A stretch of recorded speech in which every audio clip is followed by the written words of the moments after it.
There you go. We're going now. We're live. We're live.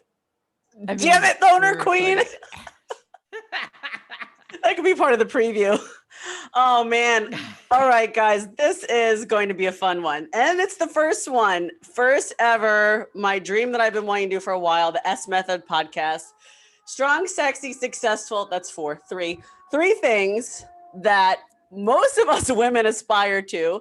And sometimes we feel like we're only successful in one. So the mission of this podcast is to bring women together from all over, whatever their background, expertise, area of the globe is. And through the stories, empower each other to be that strong, sexy, successful person.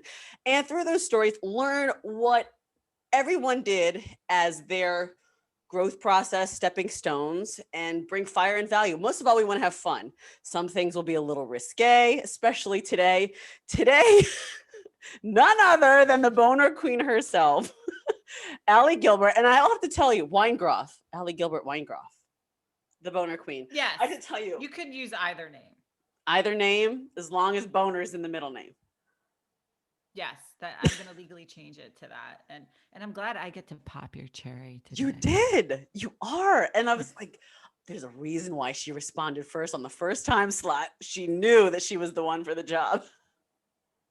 Oh, yeah. And plus, like, Friday nights are like my jam because there's nothing else to do.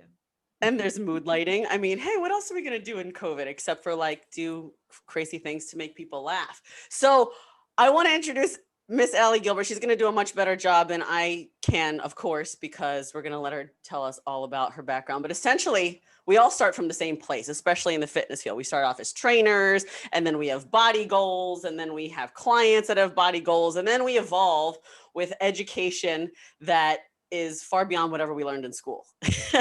And today, Allie's going to tell you all about her area of specialty. Boners, biceps. Boners and biceps, making sure that your man can stay strong and fit in all areas of life. And yes, let's talk about that. How did you come to that?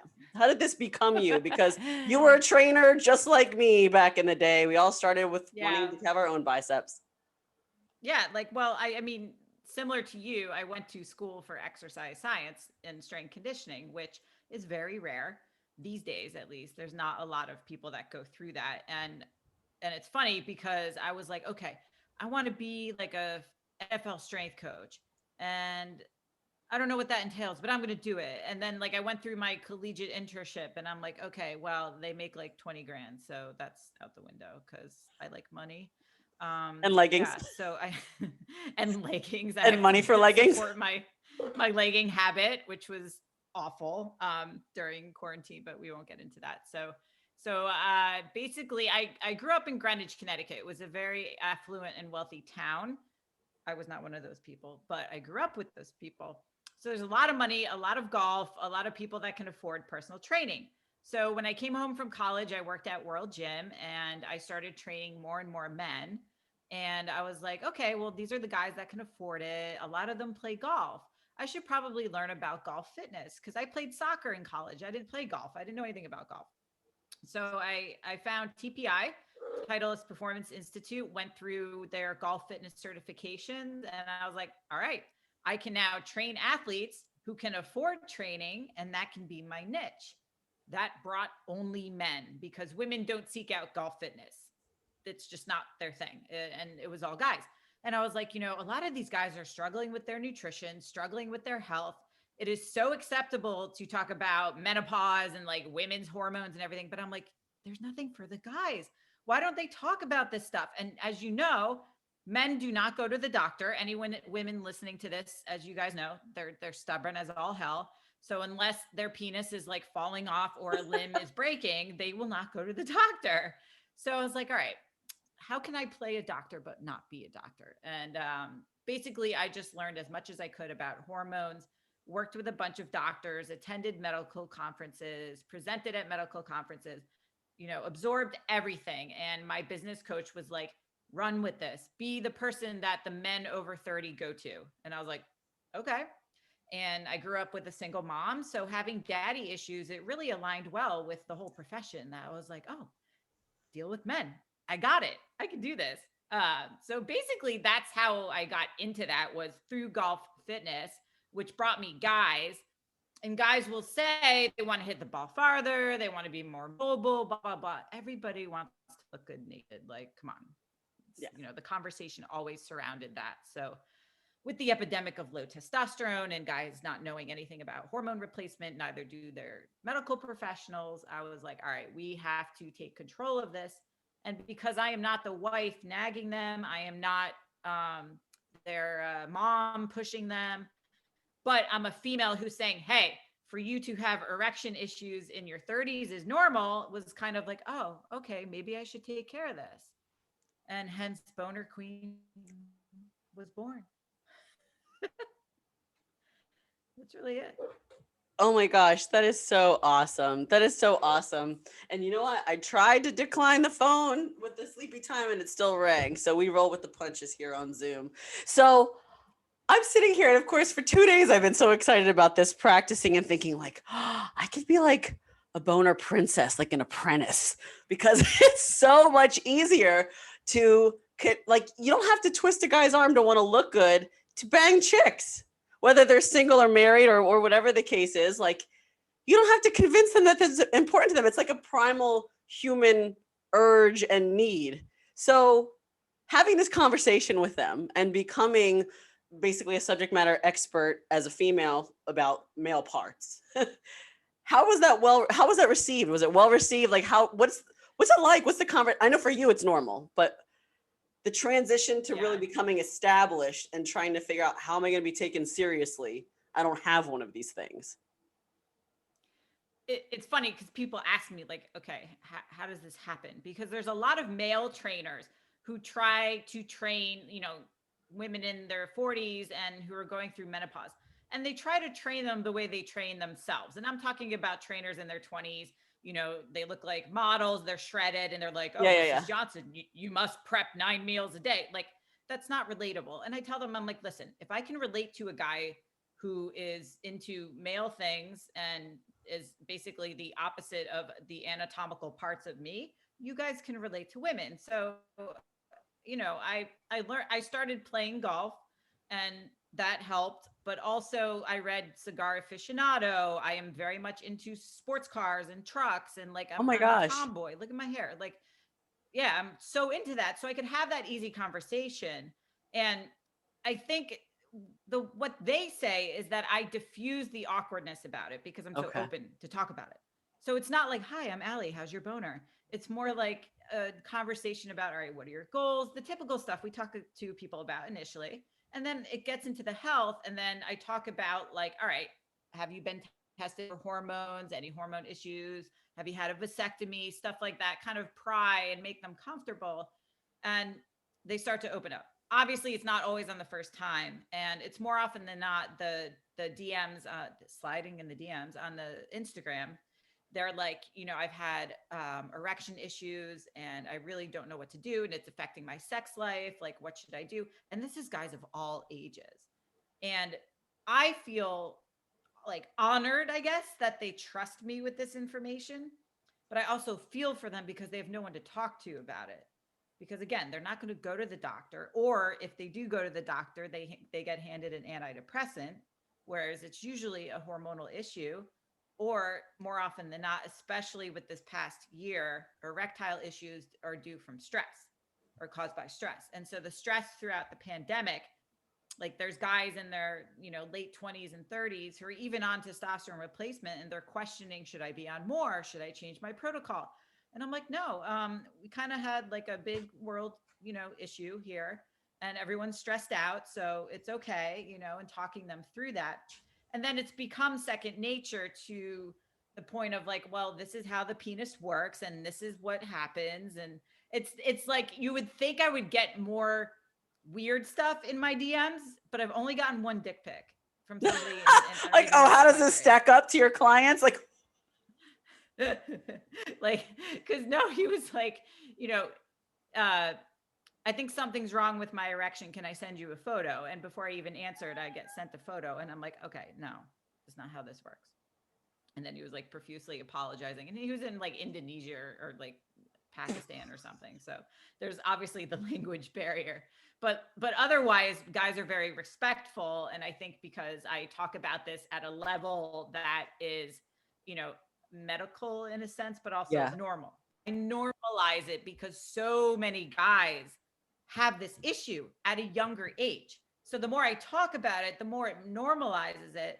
And I get a lot of the DMs because they're not going to comment on stuff so much, because who's going to really, you know, be like, hi, I have erection issues and I'm 27. Like, you know, I totally get it. So I guess now it's just a very comfortable topic for me, because this is not about you as a man or affecting your manhood. This is something normal that guys deal with, just like women deal with period issues and birth control issues. Like, it's just as normal, but they didn't have that before. So I try to like be the person that's like, all right, go to this medical professional, get this done, try this, and be that person. That's awesome. And you know what? I anticipated that a lot of women, that's what was my dream was, every woman's going to want to listen to this podcast from a professional and everything, like be everything kind of you. But if you have a man with issues, now you know who to call, because you do not have to be dissatisfied. And we'll make sure we get your like a lot. Well, so I mean, I think everybody has stories like that. And this is where I was laughing as I'm walking around the house the other day, like talking to myself as if it was you, and like, well, it's not really you, but I'm gonna pretend. And then I'm like talking to the dog and he's just like, stop.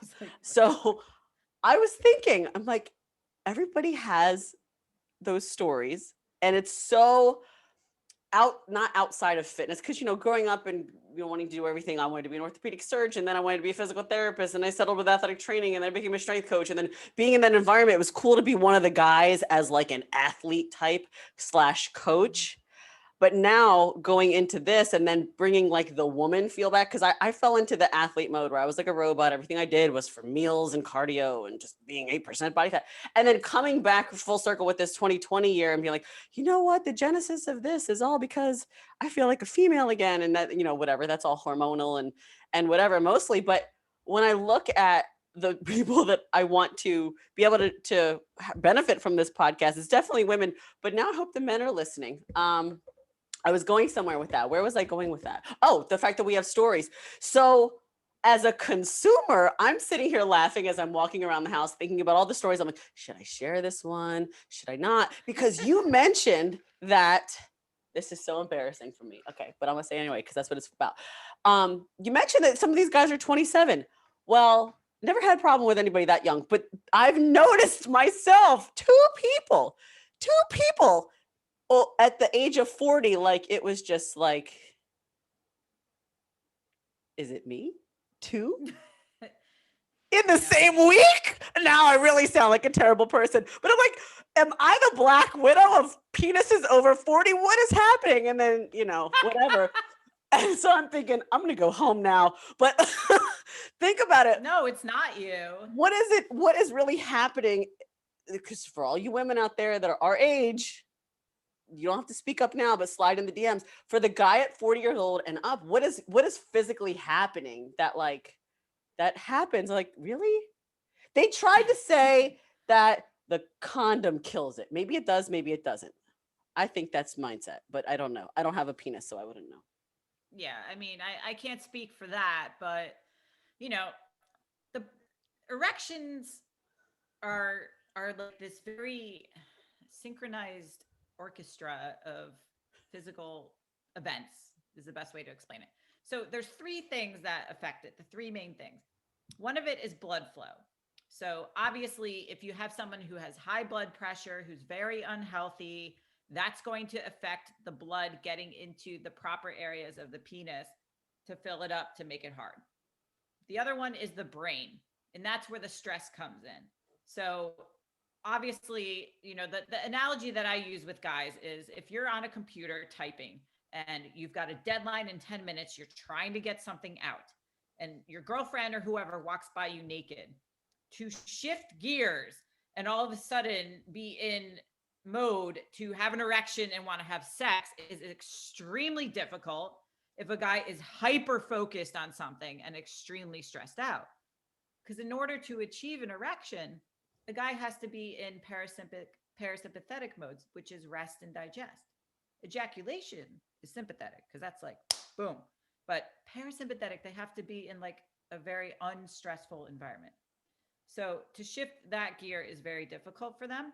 And that's also the same that happens when, I don't know, we have a pandemic or work or sleep deprivation or overtraining or not eating enough, or, all these stressors that are these input signals to the body saying, well, guess what? We just care about keeping you alive. We don't care about things that are not necessary, which are rock hard boners. Those are So not ladies, necessary if you're starving and sleep deprived. yes. So it's like, ladies, it's not your cellulite, it's not your saggy boob, it's not your No, abnormal nipple or the one chin hair you think you might have seen. no, they're just happy to have a naked chick. And the third thing would be testosterone. So that is mostly an issue in older guys. So maybe around the 40 plus mark could be it. But honestly, it's most likely stress. And if they want to try like, you know, L-arginine and citrulline, which are natural nitrous oxide producers that can help with the blood flow. Eating arugula can help with the blood flow. Beets can help with it too. It's funny story with arugula. So I was presenting in England. They call arugula rocket, and I was like, "Shut up." I was like, "That's like that's perfect." So I'm speaking, and I'm like, "So you guys got to eat rocket for your rocket. It's awesome." And I made a whole Instagram post about a boner and arugula, and it got taken down. And I was like, "Are you kidding me?" Like literally, it got taken down because I showed a picture of a guy's boner through his boxers. And I'm like, you show birth canals of fucking women and bending over, and that stuff's okay, but I can't talk about a guy eating like fucking lettuce anyway. So they call it rocket. So if you hear about it being called rocket, I think it's way more appropriate because it's shaped like penis.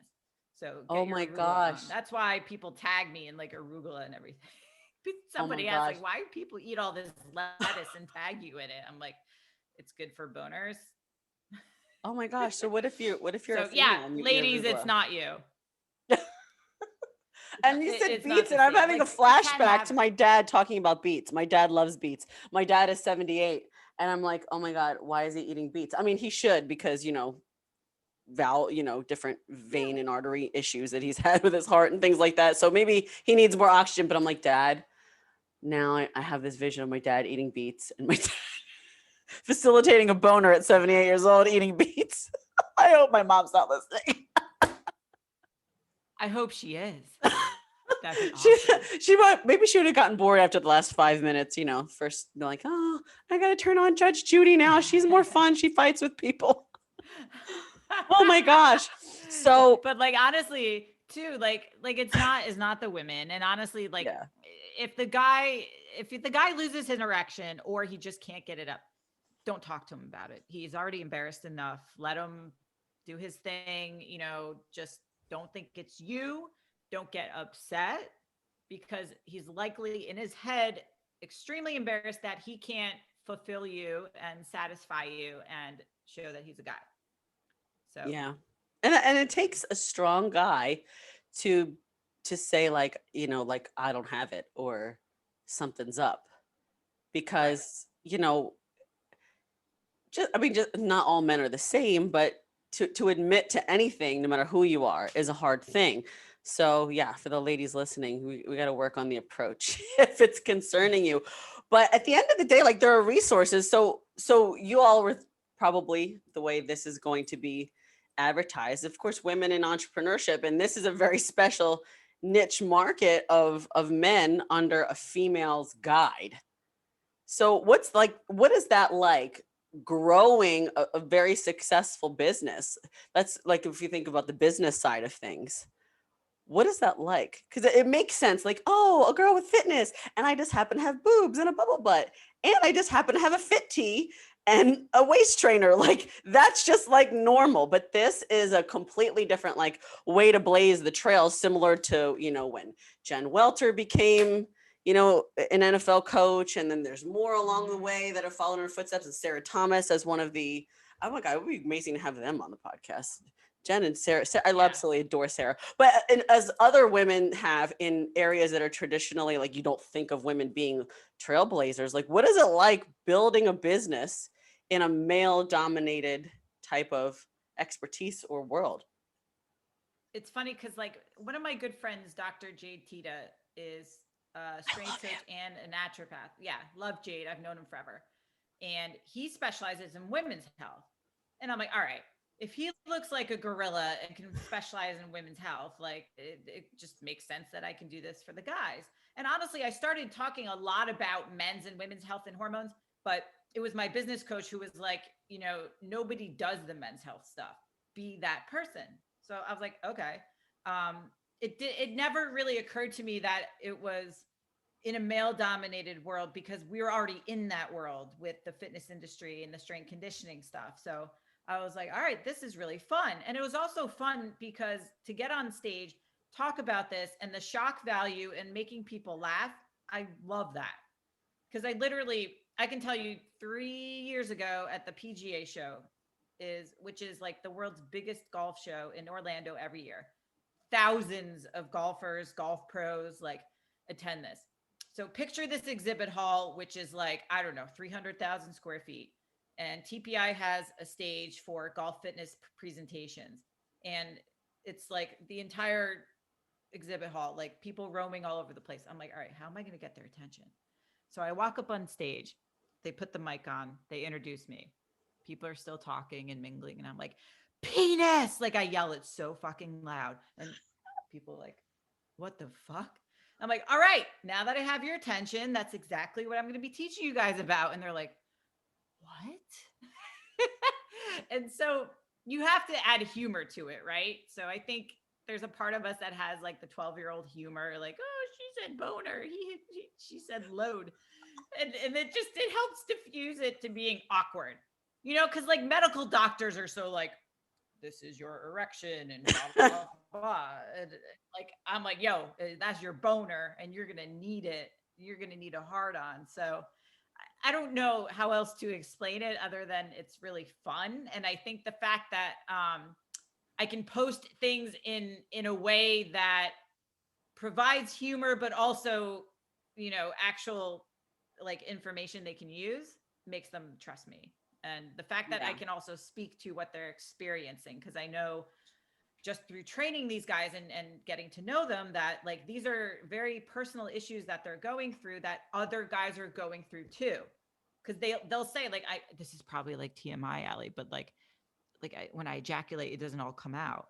And I'm like, no, that's not TMI. That there's probably a valve blockage. So I think some of them think I'm a urologist too. So there's some stuff I can't really help with, but there's other stuff where I'm like, okay, if I don't know the answer, I can find somebody who does, because they're not going to ask other people as to where do I find the answer for this? Yeah. So. Well, I'm laughing because I don't know if I think it was 2019. I don't know. When was that Orlando Perform Better? I think you had the little yellow dress on. I got like between you and Thomas Plummer, I had like the 1-2 punch of like the two best presentations of like, oh my God, the picture of the guy horizontal on the toilet because like he can't pee with a boner. And then that's Thomas right, it was 2019. Yeah, okay. I thought it was like 2 years. Well, it'll be 2 years this summer. I think it was in June.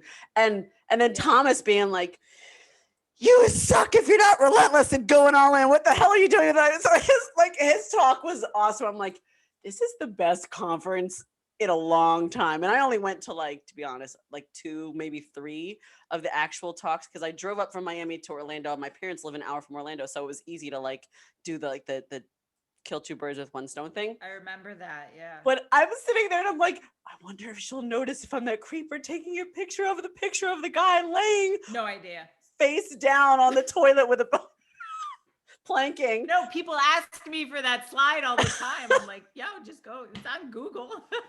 And that was like, Tom is the one who told me. Oh, that's right. I told me remember you were working with him. Yeah. And it's funny because after that, especially being with men all the time in strength and conditioning around football players and being able to keep my cool, like massaging top NFL athletes in Philadelphia back in I was 23, 24, 25 when I was certified as a massage therapist in New Jersey. So to work on a lot of the top names, and to be in there, it takes a level of professionalism, not be like, all right, I got this naked dude on my table, and you're taught all these things in anatomy, like, okay. And it's not just any naked dude. It's like the guy that everybody wants to wear the jersey making like 17 bajillion dollars. And so you have to have this level of like professionalism. And then I get to the talk and I realize, you know what? If the star running back of the Philadelphia Eagles all of a sudden has a boner on the table, you just keep going. You laugh later. And it never happened, in case anybody does the math and finds out that you know of. That I know of, right? Maybe it was face down. But it's one of those things that you grow up real fast. And then when you realize you can normalize it, it becomes a career and not like just like some, slapdick thing, like, oh, we just talk about boners because it's cute. No, like you're actually helping people and you're actually making a difference. There are a lot of women who are happy because of what you do. They're much happier now than they were before you came into their lives. And the guys too. I appreciate that. Yeah. No, it does normalize it. Like my gynecologist is a guy, because I fired all the other ones because all they did was try to shove birth control up my ass. Like not literally, but and so he and I, whenever I see him, he's trained by one of the top hormone optimization people in the country. So we just talk about men's health stuff while he's like all up in there doing his thing, blah, blah, blah. And we're like, yeah, did you see what he was talking about? That like, it's so really weird. But to me, I'm like, okay, this is normal because he's doing this all day long. So it's the same as like when they go to the doctor, they get their prostate exam, like bend over, glove up, here we go. Like, some of them like it, some of them are a little bit weirded out. But like, again, if you talk about it like it's normal, then it just helps everybody, feel more comfortable. Like think about when we look on Instagram and someone's like, oh, I struggle with armpit sweat like really bad. And if like that's something I deal with, I'm like, oh wow, them too, cool. That's normal. Like reality TV. Oh, people are just like us. Like it just makes it that much more comfortable to deal with. Yeah, for sure. And it's funny because I remember, especially being 23 and even younger than that, when I was learning how to teach fitness, because there's like etiquette that you don't think about, but you don't realize it until you get in the trenches with people and you're like team teaching. You're like, he said that. Well, in Pilates, like and I had a lot of men in my class because it was just the morning routine. It was the 5, 6 a.m. crew. They were always the same and they all were men, except for about 3 awesome women. So my Pilates mat class was full of men with the same thing: weak core, tight back, tight hamstrings. And you had to teach them how to engage their pelvic floor. And I was like, you know what? F it. I'm just going to say it. I'm like, guys, just pull your balls up without using your hands. And I'm thinking, oh God, you're either going to get like raving fans because that cue really works, or you're going to get in trouble. Nothing happened. But I think when you normalize, like it's a body, it functions a certain way. And you carry yourself in a way. You said you were a tomboy, right? You grew up like as a tomboy. You love like rugged things. So it's normal for you. But can you imagine if some little hot, big, busty Insta whatever, like that you wouldn't necessarily take seriously, like, we're going to talk about boners today, like what, from OnlyFans? Like, so shout out to you from having like a really, really professional and just successful endeavor with all of this stuff that like most people are uncomfortable to talk about, which leads me to the next question. Having that background or that tendency to feel like tomboyish, because any one of us that lifts, and I had my hair like yours one time, everybody thinks that we're like gay, and there's nothing wrong with that because they automatically associate tomboy with not straight. I'm like, that's not true. You can be a deadlift diva at the same time. Like it sounds like an oxymoron. So when you think about like, when I created the whole concept for the podcast, I'm thinking strong, sexy, successful. Not everybody identifies with sexy in the same way, but what you're doing as a female, I think that that's sexy in a non-traditional way because you have this level of respect, but you're still a female that embraces that whole femininity. You're not falling into this stereotype like, well, she's into boners and big trucks and she cut her hair short. Like, you know what I mean? And I have plenty of gay friends. So this is not a knock, but this is to say like, no. Sexy is in what you make it. So what is your take on that whole thing? Because obviously you've been training hard and you're getting your abs, or you've always had abs, but showing your abs more.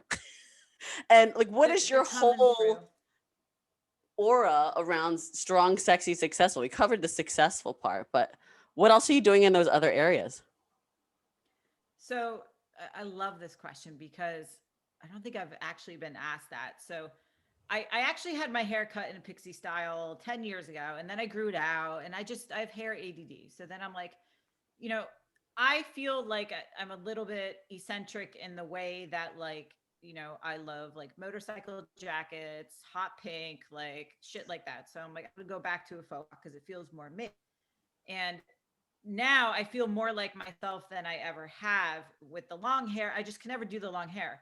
I could never duplicate what they do in the salon. And I was like, oh, it just annoyed me. And I'm also hyper aware of, despite what it looks like now, it's my natural color, apparently.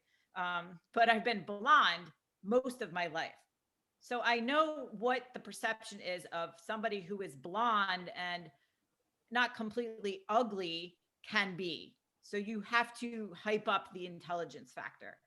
And back in the day, I'm talking back in the day, 2005, like the strength conditioning seminars, when I took the entire hammer strength team on with Jaeger bombs, and they called me the Jaeger bomb girl the next day, I was like, okay, I don't think I want to be known for this. So we got to clean up our act. So I didn't really party so hard after that in that way. So, you had to maintain composure, not hook up with certain people, not be known as that girl, because it's very easy when you're this little blonde running around, and everyone's like, back then it was like, all right, if there's 5 female strength coaches and then 3 of them are lesbians and you're one of the 2 straight people, it's great for the ego to walk around, but it's like walking around a bakery with a ton of donuts and I can't have any, because otherwise I'd be looked at as like very unprofessional. Not to say stuff like that didn't happen. I mean, duh, but like, you have to kind of rein it in. And I was like, all right, I have to, have the same type of presence on social media. If I'm going to be speaking for companies like Perform Better and medical conferences, I can't have like, my ass showing in certain posts and have to limit the amount of selfies, which has been very hard, admittedly. And, those types of things. So I think if I can exude the confidence factor in a way that is not arrogance, but also with humor, I think that's kind of what I like to portray. People tell me all the time they appreciate that I am transparent and honest. And I think I get that from my mom, who's brutally honest. And if she teased you, she liked you. So I'm very like, I have no filter. So I guess that's the best way to explain it, because if I dance around things, then I feel very uncomfortable if I'm not actually just saying the truth. And I know you're very similar. It's just like saying it and just get it out. Yeah. So I think that's why we get along too, because it's like, all right, we're not like touchy around certain subjects and we don't hold grudges. It's just like, okay, this is this and that's it. That's how it is. Yeah, for sure. And I think that's one thing I'm seeing more and more with, whether it's just the things that come to my feed, because, everything's like perfectly curated to give you things based on what you search or what you talk about. So who knows if it's like in my microcosm of what's like in front of me, or if it really is like a world movement. But this whole thing with like women empowerment and loving you for who you are and just living in that skin, whether you're a tomboy, whether you're a girly girl, whether you like to do your hair, whether you don't like to do your hair, whatever you like to wear, whether you wear all black or like me today with my neon yellow leggings, like it doesn't seem to be a stereotype anymore. And more people are pushing like, just screw it, be you. And I feel like I'm seeing that more on social media, which is great. It's just funny because when I just started being like, F it, I'm tired about thinking of content. I don't want to try to guess if people want to know what a carbohydrate is today. Like no. And then I just switched gears and took a left turn. And then I got totally like through the phone, verbally slapped upside the head. Nobody knows what you do because you don't talk about it. So like listening to, and I guess this is part of the whole thing about developing your own sense of self-confidence. There is no formula. On this side, you're like, well, everybody has to know, like, and trust you. So show your dog and pictures of you kissing kittens. And on this side, it's like, no, you need to talk about your accomplishments and your degrees. And it's like, then there's the expectation of, well, you're a fitness person. You got to make sure you teach people how to squat in your post. And it's like, the more I study other people and see this eclectic, choreographed sort of layout of things, I feel like people are coming into their own with that exact same sentiment. It's just like, be you, who cares what anybody thinks? And, you know, the universe will bring what you're supposed to have. And it's been interesting because I feel like social media has kind of taken that turn. I used to follow, God, I had to unfollow all of them because it was driving me crazy. You know, anybody that used the term side booty in a workout video, I just had to like hit the unfollow. I'm like, it's a glute medius, thanks. It's not a side booty. There's no under booty. There's just one big ass muscle that makes the shape. So, but you know, it's the battleground, and for intellectuals like us, I say that intellectuals, not to be like cocky, but like, we're technical people. I can't.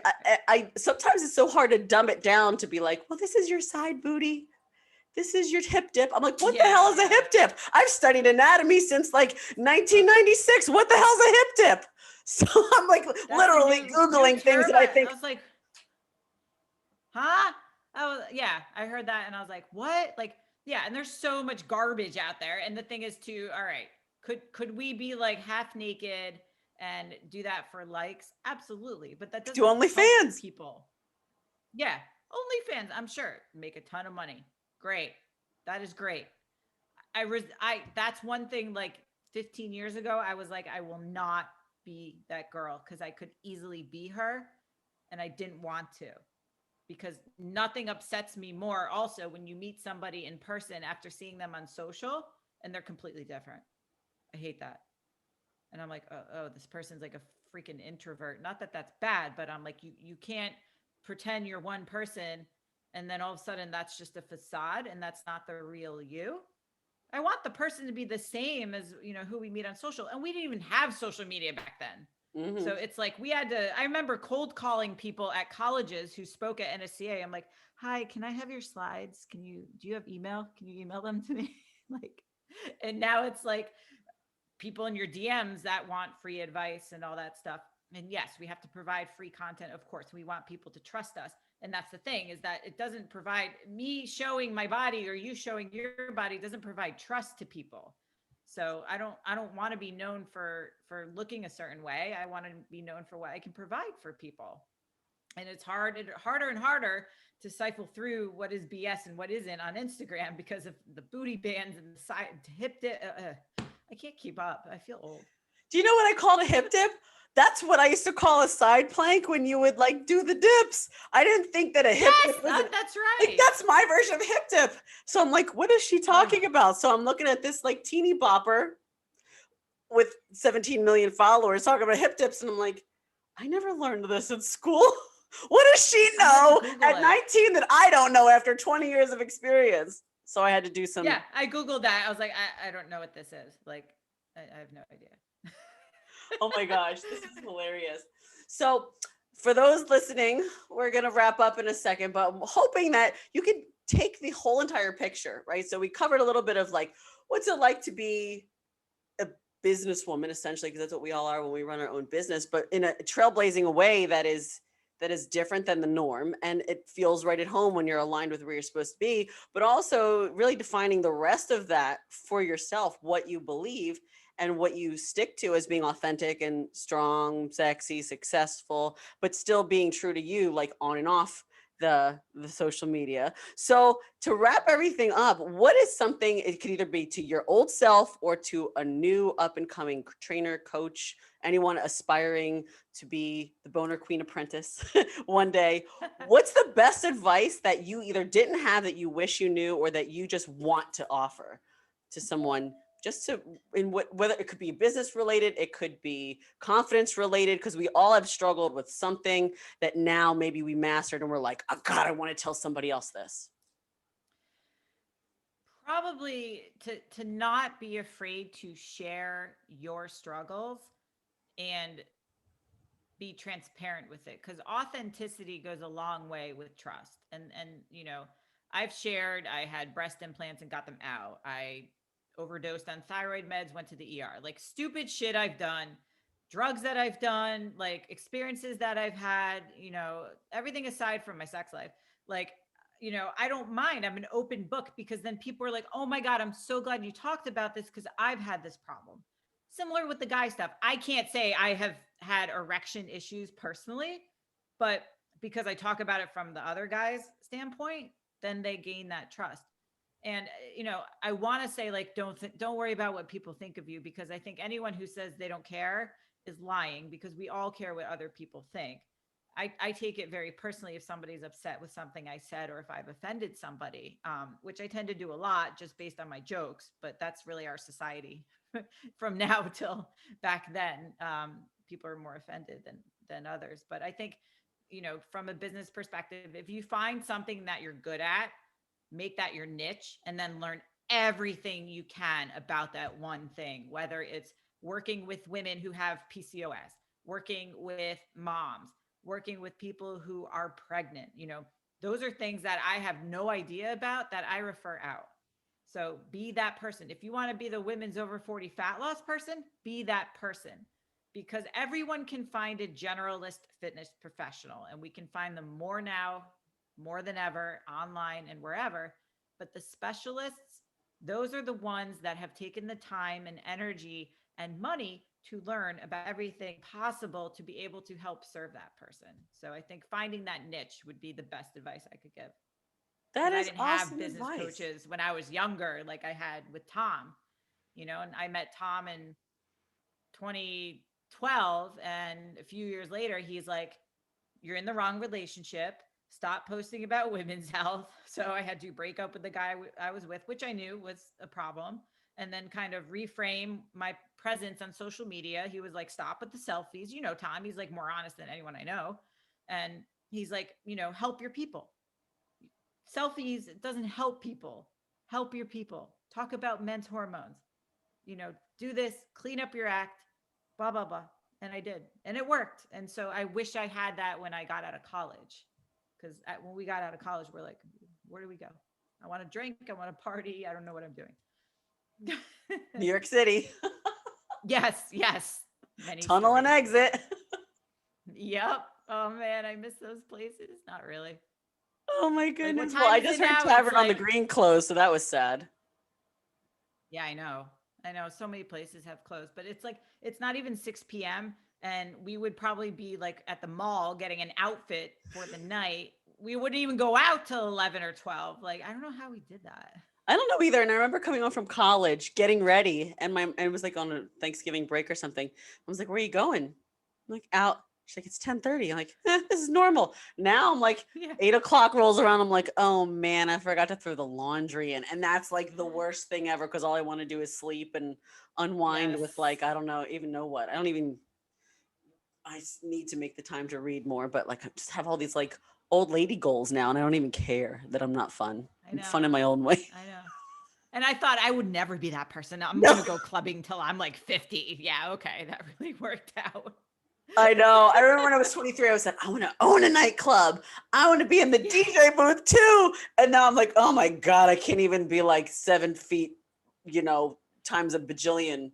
And well, that doesn't even make any sense. Let's just say 7 miles away. Can't believe I realized my brain was going this way and my voice was going like, no, that didn't work. Cut, rewind. Yeah, no, I can't really even be within, a mile of that without wanting to like run away. And I think part of that is living on Miami Beach. It's like when I start seeing people, like, not so much now with COVID because all that stuff is shut down, but like before, like walking the I dog. thought Oh, your great. nightclubs were open. Aren't the nightclubs open down there? There's like some restaurants and bars, and we have a curfew, but they'll push Yeah. the envelope. They might stay open until they get shut down, even if there's a curfew. It's not going to be the same as before. But No, that's okay. And that's okay, because we don't need to be yeah, in we that. need to keep the germs. We, Well, we I keep can, telling people, stay out of Florida, people. Go back to where you came from. Stop bringing your COVID here. We were saying that probably about 6 months ago, and it was like a big Florida joke. Like, what are you people doing bringing your COVID down here? But that's a whole nother topic for another day. How could everybody get in touch with you or get to know you better? What's your preference that they use? slide in the DMs On Instagram at yes, you can find me at the Allie Gilbert. And I don't know why it bothers me to be the Allie Gilbert, but Ali G is a person who is already whatchamacall, patented, Borat or Oh. whoever. So anything Ali G was already taken. And I'm like, I want my name. So the Ali Gilbert is what I had to deal with. So you can find me there. That's where I post most of my content is on Instagram. I'm also on Facebook. I may or may not get your message because you know how they like half show up sometimes. So Instagram. And then my website is ali-gilbert.com. We live on Instagram, and sometimes we have do. Instagram funny meme wars in the stories. So pay attention, everybody. Start to like, share, follow, and see how it goes. I want to thank you so much for popping the podcast, Cherry. We hope you all had fun. And of course, comment, like, and share, and let us know if you have any suggestions for people that you would love to hear be crazy with us on the podcast. In fact, I had an actual thought yesterday that my friend Paula, she doesn't know this yet. I mean, she knows that I'm going to bring her on, but she is a sex therapist with couples therapy. And I just think that the sex therapist and the couples psychological piece, and then the physiology piece, and me, the boner princess apprentice, like this could be a fun little 3-way podcast. So we may have to figure that out in the near future. Oh yeah. Ask her. Did you see what I posted about the ball dildo the other day? It's called the baldo. Oh my God. I'm going to have to Google that after this. It to me. If you're listening in the car, don't pull over and look up ball dildo. Do that when you get to your destination. You have to watch the YouTube video. It is hilarious. It's like a South Park thing and the guy's dick comes to life. But I'm like thinking, who the hell wants to have sex with balls? I don't understand. And if you're on testosterone, your balls shrink a little bit. So it's like, do they have the TRT size? Like, does it come in different size? I don't know. I have so many questions.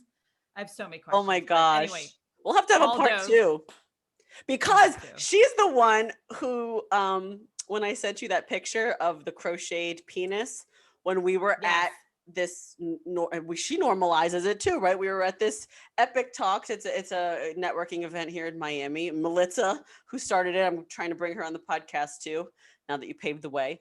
And Paola was there with her crocheted penis and balls and her stuffed animal vagina, and we were talking all about making this normal and the medical factoids about relationships and the psychology and all of that about normal function. So that could be a really fun one with the 3 of us. I'll play Oprah. You guys could be the geniuses. There's stuffed penises in our bed. Charlie hates it. They're hilarious. They're like competition. They're body pillows. Yeah, they're body pillows, so they're like 4 feet long, and I'm like, yo. Intimidation factor. He'll get over it. Oh my gosh. Well, it was so awesome having you. Thank you so much for being the first to blaze the trail of the podcast. We'll have to do a part 2, and please make sure you check her out. Lots of information, but on a serious note, it is all scientifically based. We just have fun because, you know, it's Friday night with COVID. We don't really have lives. So we make our professions fun. So check it out, learn some cool things about men's health, refer your men if they're having issues, and we will see you on the next episode.